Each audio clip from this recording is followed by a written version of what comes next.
What's going on, everybody? This is episode 713 of the First and Frame Rate Show. I am VF Baller. Over here, we talk about Georgia Southern and Atlanta Falcons football. And I want to talk about Coach Whit. Coach Whit was let go by Georgia Southern today. I think it was today or yesterday. I can't remember. But I want to thank him because he's been a true Georgia Southern Eagle through and through. He is an alum of the college, played for Georgia Southern. Also was the cornerbacks coach and interim coach, and also was the assistant head coach and cornerbacks coach in 2022 under Coach Clay Helton at Georgia Southern. And I just want to thank him because he helped bridge the gap with this whole situation with Georgia Southern, and everything is not going the way we want it to right now. But he's been around like forever. So I mean, since the early 90s, so he's been around like forever. So I want to thank him and give him his flowers today. So if this is your first time here, welcome. I can be found on YouTube and Rumble. I'm also on Anchor, Spotify, Apple, and Google Podcasts. I can be found on X at VF Baller, and the website is firstandframerates.com. I don't want to take up too much time today because I can go round robin with this whole situation with Coach Whit. But I'm gonna give you some background about him. He was an assistant coach at Georgia Southern, and in 2021, he did step in for Coach Chad Lunsford when Coach Chad Lunsford was let go at Georgia Southern, and he basically tried his best to coach the team in the situation it was in. It wasn't the best situation. Also, Coach Clay Helton, when he came in, he kept him on for the next 2 seasons, which was a really good gesture for Coach Clay Helton. And to be honest with you, I feel in some cases they should have kept him. Our secondary really wasn't the problem at Georgia Southern, but I'm not really going to get into that right now because I don't know the entire details. But that's just my quick opinion. As far as his coaching career, he was at Redan High School as a defensive back coach. Also at North Springs High School, he was assistant head coach and defensive coordinator. He was the head coach of North Springs High School. Creekside High School, he was also a head coach from 2003 to 2008. At Stockbridge High School, he was the head coach from 2009 to 2018. Came back to Georgia Southern as a cornerback coach in 2019 and 2021. And he was basically that position outside of the time he was the interim head coach. He was basically that position coach up until now. Like I said, you look at the cornerbacks that we have. I mean, you look at Demel Hickman, you look at Tyrell Davis, you look at Williams, TJ Smith, all the other guys who came in.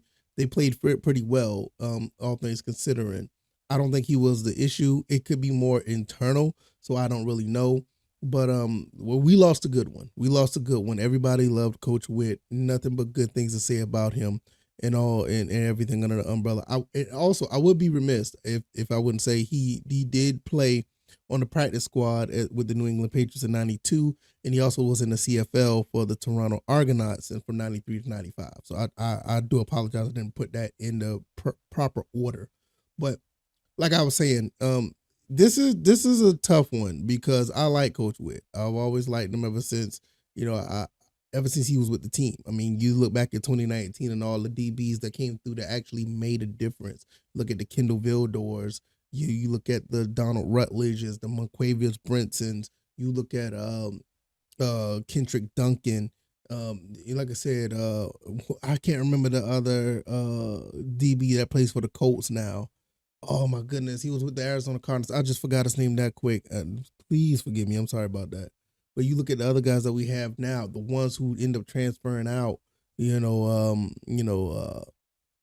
Derek Canteen. Wilson. I mean, we had so many good DBs under this guy's umbrella, and it's very unfortunate that he's not going to be with us anymore. As far as being a Georgia Southern Eagle staff member. Now, he will always be an Eagle through and through. I mean, the guy, played for the team. I mean, he this is not going to go well with a lot of people, and I understand why. But it's a big change at Georgia Southern overall, and we still do have some Eagles through and through that's on the staff. But nevertheless, Coach Whit was one of the OGs. I think right now he's in his late 40s, early 50s. I can't remember, but he's up there. And as far as being entrenched with Georgia Southern all this time since the early 90s up until now. This has basically been his entire life, even when he was at the high school level. He's been, a Georgia Southern Eagle. Now, I went on the website and I noticed that they already took this stuff down off the Georgia Southern Eagles website, which is, it's kind of unfortunate when you really think about it. At the end of the day, it's really unfortunate because I never would have thought it would have been just like that. Like I said, it could be something way more internal that's been going on. Coach Whit has been nothing but a class act ever since he had to take on this situation.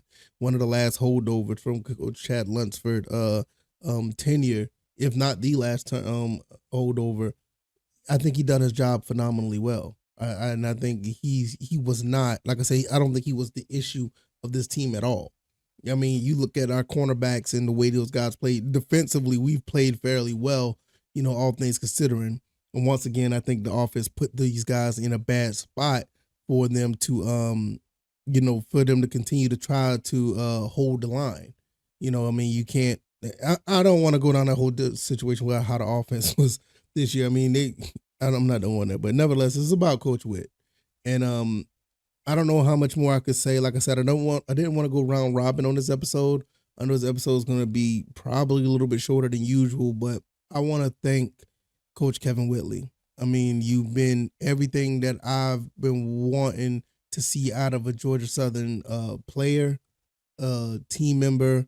I mean, not even say team. Yeah, as a team member of not my team member, obviously, but as a player for Georgia Southern, a guy who's bled Georgia Southern through and through, and been a class act this entire time, as a coach, as a mentor to the kids, mentor to the young men, and showing how to be a class act, even when all the turmoil that was going on, because he took on a very bad situation. I want you guys to understand, he took on a very bad situation, and he tried to make the most of it. Ended up going, 2-6 in that situation.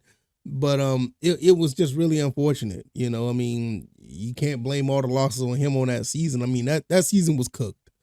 I mean, that season was pretty much cooked at the time. But nevertheless, hopefully that Coach Whitley falls on his feet, or maybe he's good enough where he can go back into the high school ranks. I think he'll be excellent for the kids in the high schools if he decides to come, back up to the Atlanta area. I think a team or a school will pick him up immediately. I think he'll be great for the high school kids, or he just may, just fall back and enjoy the rest of his days as a father, or I take it that he's a father, or just a family man. I don't want to go too far because I don't know too much about the guy's life, but you know what I mean. Cheers to you, Coach Kevin Whitley. Hopefully your path wherever you're going is a great one, and hopefully you have great success and health wherever you go. If you like this commentary, hit the like button, share this podcast, subscribe to the channel if you haven't already. Let me know what you guys think, man. What are your thoughts about Kevin Whitley? I don't know much about him. I just know that he was one of the solid ones that when it came to the coaching staff, and nobody has said nothing bad about him throughout this entire time I knew of him. And like I said, I think he'll be great if he decides to move back up to the Atlanta area and teach some of these high school kids how to be defensive backs. I mean, I think Eric Berry was one of his kids that he taught. You know what I mean? So you kind of know what type of guy that he is. I could be found on YouTube and Rumble, also on Anchor, Spotify, Apple, and Google Podcasts. I'm going to get up out of here. I got a lot to do. I'm going to be fairly busy within the next few weeks. I will fill you guys in on that down the road, but it's all good. It's all love. So it's all good things, all positive. So I'll see you guys on the next one. Y'all take it easy and y'all be blessed. Peace.